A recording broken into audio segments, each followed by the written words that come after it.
അല്ലത് ഭക്ഷണം കഴിച്ചു തെറ്റുപറ്റിപ്പോയി, ഇനി മുതൽ ഭക്ഷണം കഴിക്കാതിരിക്കും. റവന്യൂ മിനിസ്റ്ററെ ബന്ധപ്പെട്ടു, ചീഫ് സെക്രട്ടറിയെ ബന്ധപ്പെട്ടു, ജില്ലയിലെ ചാർജുള്ള മന്ത്രിമാരെ ബന്ധപ്പെട്ടു, എല്ലാ കളക്ടർമാരെയും ബന്ധപ്പെട്ടു, എല്ലാ മന്ത്രിമാരും സ്പോട്ടിലെത്തി, എല്ലാ MLA മാരെയും ബന്ധപ്പെട്ടു, എല്ലാ കളക്ടർമാരെയും ബന്ധപ്പെട്ടു. നമ്മൾ അങ്ങോട്ട് വരേണ്ട ആവശ്യമുണ്ടോ എന്ന് അവരോട് ചോദിച്ചു. വരേണ്ട ആവശ്യമില്ല എന്ന് പറഞ്ഞു. നമ്മൾ എടുത്ത പ്രോഗ്രാമിന് പോയി. ഞാൻ ഭക്ഷണം കഴിച്ചു പോയി അന്ന് 3 മണിയായപ്പോൾ. എനിക്കറിയില്ലായിരുന്നു, എനിക്കറിയില്ലായിരുന്നു 2018-ലും 2019-ലും ദുരന്തം ഉണ്ടായിരുന്നപ്പോൾ അന്നത്തെ മുഖ്യമന്ത്രി നിരാഹാരമാണ് ഇരുന്നതെന്ന് എനിക്കറിയില്ലായിരുന്നു. ഞാനൊന്ന് ഭക്ഷണം കഴിച്ചു പോയി. നിങ്ങൾ എത്ര അപവാദ പ്രചരണമാണ് നടക്കുന്നത്. ഞാൻ 3 മണിക്കാണ് ഞാൻ മലപ്പുറത്ത് എത്തുന്നത്, പൊന്നാനിയിലെത്തുന്നത്, സി ഹരിദാസ് സാറിൻ്റെ വീട്ടിൽ. ഞാൻ അപ്പുറത്തെ വീട്ടിൽ എനിക്ക് ഭക്ഷണം അറേഞ്ച് ചെയ്തിട്ടുണ്ടായിരുന്നു, എൻ്റെ ഒരു ഫ്രണ്ടിൻ്റെ വീട്ടിൽ. ഞാൻ ഭക്ഷണം കഴിക്കാൻ പാടില്ലേ? 3 മണിക്കാണ് ഞാൻ ഭക്ഷണം കഴിക്കുന്നത്.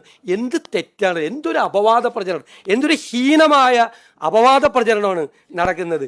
ഭക്ഷണം കഴിച്ചെന്ന് അല്ലല്ല വെയിറ്റ്, പിന്നെന്താ ഞങ്ങൾ ഞാൻ ഭക്ഷണം കഴിക്കുന്ന എങ്ങനെ മാച്ച്, എന്ത് മാച്ചിങ് ആണുള്ളത്? നീലയും കറുപ്പോ?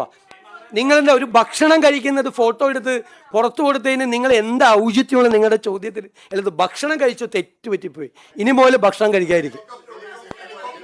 എന്തൊരു മര്യാദകേടാണ്. എത്ര ഹീനമായിട്ടുള്ള പ്രചരണമാണ്. ഒരു സ്ഥലത്ത് ഭക്ഷണം കഴിക്കുന്നത്, ഒരു സ്ഥലത്ത് വെള്ളം എടുക്കുന്നു. ഒരു ചോദ്യത്തിന് മറുപടി പറ. ഇതിനൊന്നും മറുപടി പറ. എന്ത് ഔചിത്യക്കുറവാണ് ഭക്ഷണം കഴിച്ചതിന്? ഭക്ഷണം കഴിക്കാൻ പാടില്ലേ? നിങ്ങൾക്ക് വേറെ എന്തോ ദുരുദ്ദേശമുണ്ട് നിങ്ങൾ ചോദിക്കുന്നതിൽ. ഞാൻ ഭക്ഷണം കഴിച്ചു പോയി, ക്ഷമിക്കണം.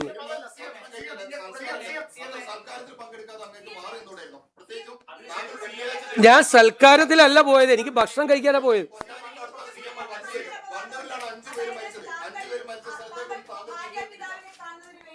ഇത് കഴിയട്ടെ ഇതിന്റെ വിഷമം തീർക്കട്ടെ. അതായത് നിങ്ങളൊരു കാര്യം ആലോചിക്കണം. എല്ലാവരും ചോദിച്ചു. ഞാൻ ഗുരുതരമായൊരു തെറ്റ് ചെയ്തു. അന്ന് വെള്ളപ്പൊക്കം ഉണ്ടായ ദിവസം ഞാൻ ഭക്ഷണം കഴിച്ചു 3 മണിക്ക് ഭക്ഷണം കഴിച്ചു. അതാണ് ഞാൻ സംസാരിക്കുന്നതിൻ്റെ ഇടയിൽ പറയരുത്. ഞാൻ സംസാരിക്കുന്നതിൻ്റെ ഇടയിൽ ബഹളം ഉണ്ടാക്കരുത്. 3 മണിക്ക് ഞാൻ ഭക്ഷണം, കേരളത്തിലെ ജനങ്ങളെ വിലയിരുത്തട്ടെ. പിന്നെ നിങ്ങൾക്കറിയാമല്ലോ മലബാറിൽ ഒരു കാപ്പി കുടിക്കാൻ പോയാലുള്ള സ്ഥിതി.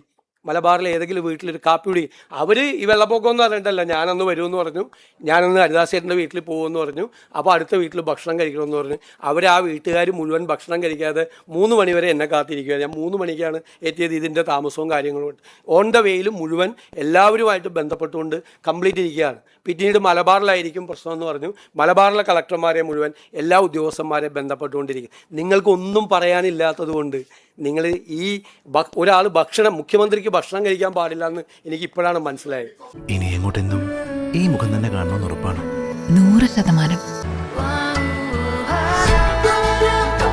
100 വർഷം സുമംഗലിയായിരിക്കട്ടെ. 100 വർഷങ്ങളായ ബന്ധങ്ങൾ, 100% ഉറപ്പ്. ഭീമയുടെ സംശുദ്ധി.